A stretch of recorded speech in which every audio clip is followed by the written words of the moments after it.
இந்த ஆவிக்குரிய பெண்கள் அந்நிய புருஷனை இல்ல ஆவிக்குரிய மனுஷர்கள் அந்நிய ஸ்திரிய ஏன் ஆசைப்படுறாங்க? இல்லைன்னு புறஜாதியா இருக்கிறவன், அந்நியனா இருக்கிறவன் ஆவிக்குரிய பொண்ணுங்கள், ஆவிக்குரிய புருஷனை ஏன் ஆசைப்படுறாங்க அப்படின்னா, ஒரு பெரிய கருத்தை பைபிள் சொல்லுது. ஆவிக்குரிய பெண்கள் இருக்கிறீங்க, பசங்க இருக்கிறீங்க, புறஜாதிக்காரனை சேரக்கூடாது. அவன் சொல்லதான் செய்வான், நீ you are so cute beauty சொல்லணும். அது என்ன சம்பவிக்குது பாருங்களேன், அவர்களின் அருவருப்பை பற்றி கொள்ள இருதயத்தை சாய்க்க. இந்த புறஜாதிக்காரங்க இங்க பொண்ணு கட்டுறான் பாருங்க, எதுக்குங்க? பொண்ணே கிடைக்காம வந்து கட்டுறான் கிடையாது, மீறி ஏன் பொண்ணு கட்டுறான் அப்படின்னா வேதம் சொல்லுது, அவங்களுடைய அருவருப்புகளை நீங்க பற்றி அதை சார்ந்து கொள்ளும்படிக்காக அவன் வர்றானா. எப்படி? இப்ப அருவருப்புங்கிற முதல்ல என்ன சொல்லிடுறேன். அருவருப்புனா என்ன அப்படின்னு கேட்டீங்கன்னா, 2 சொல்லுது. தானியேல் 9:27 அருவருப்பான சேட்டைகளோடு பாழாக்கிறவன் வந்து இறங்குவான். அதாவது ஒரு பறவைக்கு ஒரு சேட்டை இருக்கு இல்லையா? 2 சேட்டை இருக்குங்களா? பறவை வேற கிடையாது, சேட்டை வேற கிடையாது, 2 ஒண்ணு தான் இல்லையா? அருவருப்பானவன் பாழாக்கிறவன் அருவருப்பான சேட்டைகளோட வந்து இறங்குறான் இருக்குது இல்லையா? அப்போ பறவனை ரெக்கையும் அந்த பறவை சேர்ந்ததுதான் ஒண்ணுதான் இல்லையா? இத 2ஆ பிரிச்சு காட்டுது. அருவருப்புன்னு சொல்லும்போது 1 ராஜாக்கள் புத்தகம் 11 அதிகாரத்தில் நிறைய இடத்துல சொல்லுது. அருவருப்புன்னு என்னென்ன, விக்கிரத்தை குறித்து தான் அருவருப்புன்னு சொல்லுது. பிசாசுடைய சேட்டையே விக்கிரம் தான், இந்த ரெக்கையே விக்கிரம் தான். இந்த ரெக்கனை என்னதுங்க? ரெக்கனை ஒரு மனுஷனை உயிரே கொண்டு போறது, பெருமை சேர்க்கிறது, வளர செய்யறது. பிசாசுக்கு பெருமை சேர்க்கிறது என்னதுன்னா அவருடைய ரெக்கை. அதுக்கு இப்படி சொல்லலாம், பிசாசு இன்னைக்கு உயர்ந்து நிக்கிறது காரணமே விக்கிரம் என்கிற ரெக்கை. பைபிள் சொல்லுது. இந்த விக்கிரமும் பிசாசும் வேறு வேறு கிடையாது. பறவையும் ரெக்கை ஒண்ணுதான், அப்படி போல விக்கிரமும் பிசாசும் ஒண்ணுதான். அதனால சொல்லுது, பாழாக்கிறவன் அருவருப்பான சேட்டையோட பாழாக்கிறவன் இறங்கி வருவான், சேட்டையோட கூட வர்றானான்றது. அப்படின்னா பிசாசுடைய ரெக்க சேட்டைங்கிறது விக்கிரம், 2மே பேய் தான் அப்படின்றாரு. இதுக்கு ஒரு வசனம் தானே பாருங்க, அருவருப்பை பத்தி பேச 2மே அருவருப்பு தான். தானியேல் 11:31 சொல்லுது, பரிசுத்த ஸ்தலத்தை பரிசுத்த குலைச்சலாக்கி பாழாக்கும் அருவருப்பை அங்க வைப்பார்கள். நல்ல கேளுங்க, பரிசுத்த ஸ்தலம் என்னதுன்னா ஆலயம். ஆலயத்துல என்ன வந்து இருக்குன்னா அருவருப்பு பாழாக்குறது யாருன்னா பிசாசும் விக்கிரம் வந்து நிக்குதான். ஹலோ, புரியுதா உங்களுக்கு? எல்லாருக்கும் ஆசை என்னென்ன நான் சொல்றேன் கேளு. இந்த விக்கிராராதனை உங்களுக்கு பொண்ணு கேட்கறாங்க, மாப்பிள்ளை பொண்ணு கேட்கற மாப்பிள்ளை கேட்கற எதுக்கு சொல்றேன் கேளு. அவன் உங்களை திருமணத்தை கட்டிக்கிட்டு அந்த ஊருக்கு முன்னாடி உலகத்துக்கு முன்னாடி கோயில போய் அவன் நிக்கணும். அப்படி பத்தியா ஒய்ஃபை பத்தியா மரியாதை ஊரெல்லாம் பாருங்கடா, ஆலயத்துக்கு கூட்டு வந்திருக்கிறோம் பத்தியா, அப்படி இதுக்கு தான், வேற ஒண்ணுங்க. நீ நினைக்கிற ஓமல ஆசனு இத பெண்ணே கிடைக்காம ஒண்ணு கல்யாணம் ஒண்ணு கெட்ட வரல, அவனுக்கு பெண்ணெல்லாம் கிடைக்கும், மீறியா கெட்டான். இதுக்கு பின்னாடி இன்னொரு இது இருக்கு, பாழாக்குற அருவருப்பு சங்காரக்காரன் இருக்கிறான் பாருங்க. அவன் விக்கிரத்துக்கு மூலமாய் மனுஷன் இடத்துல உடன்படிக்கை பண்ணி வச்சு விக்கிரத்தை பார்க்கிறதும் பிசாசை பார்க்கிறதும் வலு செருப்புத்தா பார்க்கறதும் ஒண்ணுதான்.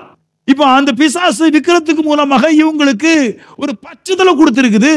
இப்ப இவங்களுக்கு அவங்க ஒரு உடன்படிக்கை, பிசாசு கூட விக்கிரத்து கூட உடன்படிக்கை பண்ணிருக்கிறாங்க. இவன் உடன்படிக்கை பண்ண என்ன செய்யறான், ஆண்டவரே என்ன பாரு, நானு உமக்காக ஒரு ஆத்மா சம்பாதிச்சுட்டு வந்திருக்கிறோம்னு உன்னைய தேவையில்லாம கட்டி கொண்டு விக்கிரத்துக்கு முன்னாடி வச்சுக்கிட்டு தான் தேவையான இடத்துல புகழ்றான். நம்ம சொல்லுவோம் பாருங்களா, ஆண்டவரே ஒரு ஆத்மா உன்னை கூட்டு வந்திருக்கிறேன் சொல்லுவோமா வேண்டாம்? நம்ம கரெக்டா சொல்லுவோம் பாருங்க, ஆண்டவரே 10 ஆத்மா ரச்சிருக்கேன்னு சொல்லுவோம்னா, அது மாதிரி பிசாசு விக்கிரத்துக்கு மூலமா விக்கிராதனை வச்சு ஒரு ஆத்மாவை பாதாளத்துக்கு கொண்டு போகுதுன்றாரு. ஏசா பாதாளத்துல கிடக்குறான், சாலமோன் பாதாளத்துல கிடக்குறான். எதனால? விக்கிரம்ங்கிற அருவருப்பை அதோட கூட சேர்ந்து நிற்கிற பிசாசை ஆராதிக்கும் போது அவர்களோட சேர்ந்து இது பற்றதலா இருந்து இவர்களும் அப்படின்னு பாதாளத்துக்கு போயிடுறாங்க என்று நான் சொல்லுவேன். விக்கிரத்தை வணங்குற அருவருப்பை வணங்குற பிசாசையோ விக்கிரத்தையோ நிக்கிறவன் அவன் சபையில வந்து குதிக்கிறது ஒன்றும் பரிசுதான் சொல்ல முடியாது. வெள்ளை சட்டை போட்டிருக்கிற நகை கலத்துறவங்க 90 பேர் பேக்கி பார்க்குறாங்க, விக்கிரத்துக்கு முன்னாடி போய் நிற்கிறான். அதெல்லாம் அவனெல்லாம் வந்து பரிசுத்தம்னு சொல்ல முடியாது. கர்த்தருக்காக நிக்கிறத விட்டுட்டு அவன் என்னத்தை போட்டானோ போட இல்லையோ, விக்கிரத்துக்கு முன்னாடி போய் நிக்கிறது, விக்கிர ஆராதனைக்கும் ஆராதனைக்காரன் பண்ற அடக்கத்துல போய் நிக்கிறது, அவன் கண்டிப்பா பாதாளத்தம். நீங்க கேட்கலாம், அடக்கத்துலாம் போகக்கூடாது. அடக்கத்துலாம் போக சொல்ல இல்லைங்க பைபிள்ல. யூதனை அடக்கம் பண்ணும்போது போலாம். புரியுதானே சொன்னது? அடக்க வீட்டுக்கு போகணும். அது உங்களை எல்லாம் ஊர்ல இருக்கிறவங்க செத்தவனுக்கு அடக்கம் போக சொல்லல. ஒரு யூதன் செத்தா, ஒரு ஆவிக்குரியன் செத்தா அடக்கத்துக்கு போ. அப்படிதான் பைபிள் எழுதிருக்குது. எல்லாருடைய சாவுக்கும் போக சொல்லல. விக்கிரகாரன் பேயை கொண்டு வருவான், அவன் சாவுக்கு போக முடியாது. புரியுதவங்க நான் சொன்னது? அப்ப அந்த ஒழுக்கம், தேவனுக்காக இருக்கிற ஒழுக்கத்தை தேவனிடத்தில் காட்டும் பொழுதுதான் ஆசீர்வாதம் வருன்றார். தேவத்தை எந்த விஷயத்துல, அடக்கமா இருக்கட்டும், திருமணமா இருக்கட்டும், எந்த விஷயத்துல ஒருவன் தேவனை விட்டு பிரியும் போது ஆசீர்வாத குலைச்சல் உண்டாயிரும். நீங்க நிறைய பேர் சொல்றாங்க, அது அடக்க வீட்டுக்கு போறது நல்லது, மனுஷனோட முடிவை காணலாம். ஏங்க, அது ஆவிக்குரிய மனுஷன் செத்தா அவனுடைய முடிவை காணலாம். வேற வீட்டுக்கு போவாது என்று அவனுக்கு முடிவே இல்லாத ராஜ்யத்துக்கு போயிருக்கிறான். யார் இந்த அருவருப்பான விக்கிர ஆராதனைக்கு, விக்கிர கோயிலுக்குள்ளாக செல்லுகிறார்கள்? யார் போறா? கண்டுபிடிச்சிங்களா நீங்க? அவங்க சொல்லுவாங்க பாருங்க, லவ் பண்ணேன் அதனால போனேன், இல்லைன்னா என் தம்பி யாரு கல்யாணம் அதனால ஒருக்கா போயிட்டு வந்துட்டேன், இல்லைன்னா என் பிள்ளைங்கள் ஒரு பிரச்சனை ஒருக்கா போயிட்டு வந்துட்டேன். அப்படிலாம் ஒன்றும் கிடையாது. அதெல்லாம் சும்மா சொல்றாங்க. யார் ஒரு மனுஷன் விக்கிர கோயிலுக்குள்ள போறான், அந்த அருவருப்பட்ட தேடி போறான், அந்த விக்கிரத்துக்குள்ள போறான், ஏசா மாதிரி ஆட்கள் போறாங்கல்ல, எதனால போறாங்க? தானியேல் 11:2 சொல்லு, உடன்படிக்கைக்கு துரோகிகளும்ன்றார். அதாவது உடன்படிக்கை பண்ணிருக்கிறாங்க, அப்பப்ப உடன்படிக்கை பண்ணினவருக்கு துரோகம் பண்ணிட்டே இருப்பாங்க. உடன்படிக்கைகளுக்கு துரோகிகளும். ஞானஸ்தானம் எடுக்கும்போது உடன்படிக்கை பண்றான், உடன்படிக்கை பண்ணிட்டு துரோகியா இருப்பான். இங்க ஞானஸ்தானம் எடுத்துட்டு அப்படியே ஓடி போய் விக்கிறதுக்கு சம்பந்தப்பட்ட எல்லா விஷயத்திலும் இருந்துட்டு வருவான். அத உடன்படிக்கையின் துரோகி. ஏசா உடன்படிக்கையின் துரோகி. கர்த்தர் தான் எனக்கு முக்கியம் சொல்லுவான். ஆனா எந்தாலையா எங்கே போய் நின்று இருப்பான். செத்த வீட்டுல சாப்பாடு, செத்தவனுக்கு சாப்பாடு. பாட்டிக்கு சாப்பாடு எப்படிலாம் தானே போறாங்க? எங்க வீட்டுல முன்னாடி சாப்பாடு போட்டாங்க பாருங்க. எங்க அம்மா ஒருக்க போட்டுச்சு. அப்பா நைட்டு ஒரே தொல்லை. அப்பா வந்தாரா? எங்க அம்மாட எப்போ?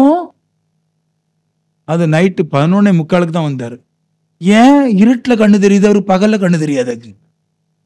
சரிதானங்க? நான் தானே கேட்கறது.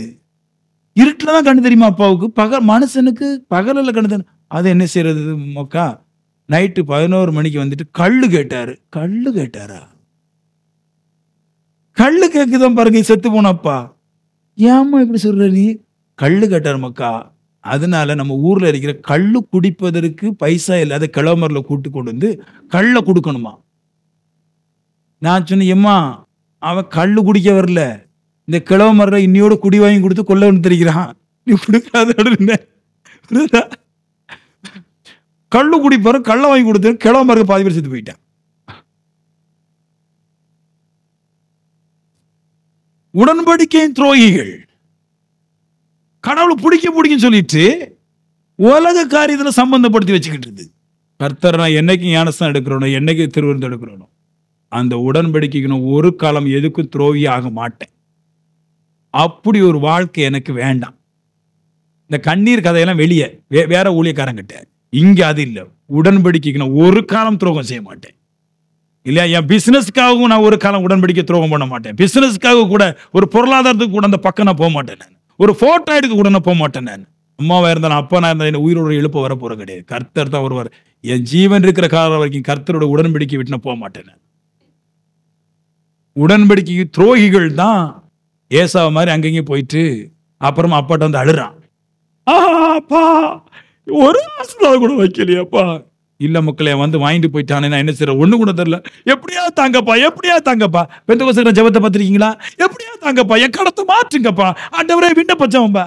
அவர் சொல்றாரு, அதான் கொடுத்தாச்சு, நல்லவனும் கொடுத்தாச்சு, கெட்டவன் யாருது புரோஜனம்ட்டார். நான் சொல்லுவேன், ஒருத்தன் நல்லா வாழாம எவ்வளவுதான் கண்ணீர் விட்டா கிடைக்காதுங்க. நல்லா இருக்குங்க. நீங்க பாடுறதெல்லாம் வச்சு வாங்க முடியாது. உடன்படிக்கை தான். யார் வந்தா நான் என்னை விட மாட்டேன். நான்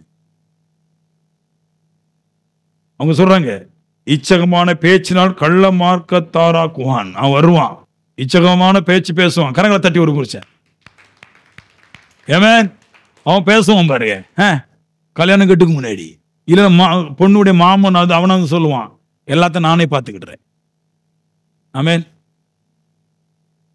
ஒரு பையன் பொண்ணு லவ் பண்ணிட்டு சொன்னான், உடனே கல்யாணம் கட்டுறேன், ஜப்பானுக்கு கொண்டு கூட்டு போறேன். அவன் பொண்ணு வந்து சொல்லுது, கல்யாணம் கட்டின பின்னாடி என் புருஷனை ஜப்பானுக்கு கூட்டு போவாராம். நான் சின்ன உன் புருஷன் வேற ஊருக்கு போறதுக்கு முதல்ல பைசா இருக்கேன்னு கேட்டேன். கல்யாணம் கட்டினோடனே அது நடந்துடும். இந்த பெண்களுக்கு இந்த இச்சகமான வார்த்தைக்கு பேசும்போது அப்படி நமக்கு பிடிச்சிருது. ஆமென் சொல்லுங்களேன். இச்சகமான பேச்சினால் கள்ள மார்க்கத்தாராக்குறார்கள். இச்சகமான வார்த்தையை புரிந்து சொல்லுது பாருங்களேன். இச்சகமான வார்த்தையை பிடிச்சி கள்ள மார்க்கத்தாராக்குறார்கள். அதான் அப்படிலாம் கிடையாது. நம்மளுக்கு அது தரும், இது தரும், அதெல்லாம் ஒன்றும் கவலைப்படாத. நமக்கு விக்கிரம் தரும், நம்ம கடவுள் தருவாரு, அப்படி பண்றோம், இப்படி பண்றோம், ஏதோ ஒன்று பேசிட்டு இருக்கீங்க. இந்த ஜனங்களும் இச்சைக்கு ஆசைப்பட்டு, மாம்சத்துக்கு ஆசைப்பட்டு, அவன் பொய்யெல்லாம் கேட்டு அப்படியே போயிடுது. இப்படிதான் மாட்டிக்கிட்டான், கர்த்தரை விட்டான். ஏசா ஆசீர்வாதம் எடுக்கணும், அதான் விசுவாச வாழ்க்கை. காசு இருக்கிறதா கடவுள் இருக்கிறான்னு அர்த்தம்ன்றது. 2 மட்டும் கடவுள் இருக்கிறது அறியலாம். ஒன்று பரிசுத்தம், ஒன்று காசு. இந்த 2 நாள் தான் உங்கள் நாட்டு கடவுள் இருக்கிறத அறிய முடியும். வேற வெள்ளை நகை நட்டு கருப்பு ஊழியக்காரங்க, சில ஊழியக்காரங்க முன்னாடி சொன்னாங்க, கருப்பு பேண்டும் வெள்ளை சட்டம் போட்டால் தான் பரிசுத்தான். நான் அப்புறமா 7 வருஷம் முடிஞ்சிச்சு, வேறொரு காலம் வந்துச்சு, வெள்ளை பேண்டும் வெள்ளை சட்டை போட்டால் தான் பரிசுத்தான். நான் 7 வருஷத்துக்கு ஒருக்காவா ட்ரெண்டிங் மாறுது பரிசுத்தத்துக்கு. அப்புறமா வந்தாங்க புதிய கள்ள மார்க்கத்தார்கள். நகை போட்டால் கல்யாணம் கட்டி கொடுக்க மாட்டேன், ஞானஸ்தானம் எடுக்க மாட்டேன் அப்படின்னா. அப்புறமா அவ மகளுக்கு கல்யாணம் வந்துச்சு, 120 பவுன் போட்டான், கல்யாணம் கட்டி கொடுத்தான். ட்ரெண்ட் மாறுது அப்பப்ப. புரியுதா உங்களுக்கு? நான் சொல்றேன், அதெல்லாம் ஒன்று வச்சுக்கோ. தேவனுடைய கற்பனையை விட்டுறாத, ஏசப்பாவுடைய கற்பனை விட்டுறாத. 2வது, ஏசப்பா உருவாக்கி வச்சிருக்கிற பொருள் நல்லதுன்னு கண்டாரே, அதை விட்டுறாத. இந்த 2 நாளை தான் நீ நித்திய ஜீவனுக்கு பிரவேசிக்க முடியும். ஏசாவை போல இருந்துறாத, யாக்கோபு போல இருக்கிறீங்களா? வீட்டில் இருக்க எதுக்கு தெரியுமா சபை இங்கே 4 மணி நேரம் நடத்த ஆசைப்படுவேன். இங்க உங்களுடைய படைக்ஸ் எல்லாம் இருக்க வச்சு அப்புறம் வீட்டுக்கு போன ஒரு உணர்வு வரும். 4 மணி நேரம் சபையில் இருந்திருக்கிறோம், நம்மளால 2 மணி நேரம் ஜெபிக்க முடியும், ஒரு ஃபீல் வரும். புரியுதா உங்களுக்கு? அதுக்கு தான் இங்க 4 மணி நேரம், வேற சபையில 1.5 மணி நேரம். அப்படியே வீட்டுக்கு போய் அப்படி படுத்துடுறது. இருக்க பழகிடணும். வீட்டில் இருக்க ஒரு ஸ்திரீ வீட்டை விட்டு வெளியே வரவே கூடாது. வேலை சரியா வீட்டோட எரி, புறஜாருடைய பேச்சு கேட்காத, எங்கவே போகாதன்ற. நான் ஒரு புருஷன் வேலைக்கு போறிய, வீட்டோட எரி, வெளியே போகாத. மனசோட இச்சையில மாட்டிக்கிறாத. ஒண்ணுல நம்மகிட்ட இருக்கிற ஆசை அங்க பாய், இல்லைன்னா அவங்க ஆசை நம்மகிட்ட பாய். விளைவு நமக்கு தான். எங்கவே போகாத, புறஜாரோட பேசாதன்ற. நான் தேவனிடத்துல சொன்னதான், என் பாவத்தை மன்னிக்கிறவரே உமக்காக வாழ்ந்தே சாவென்ற உடன்படிக்கையோடு கூட கர்த்தருக்காக வாழும்போது எல்லா விதமான நற்கனிகளோடு கூட நாம ஆசீர்வதிக்கப்பட்டிருக்கோம்.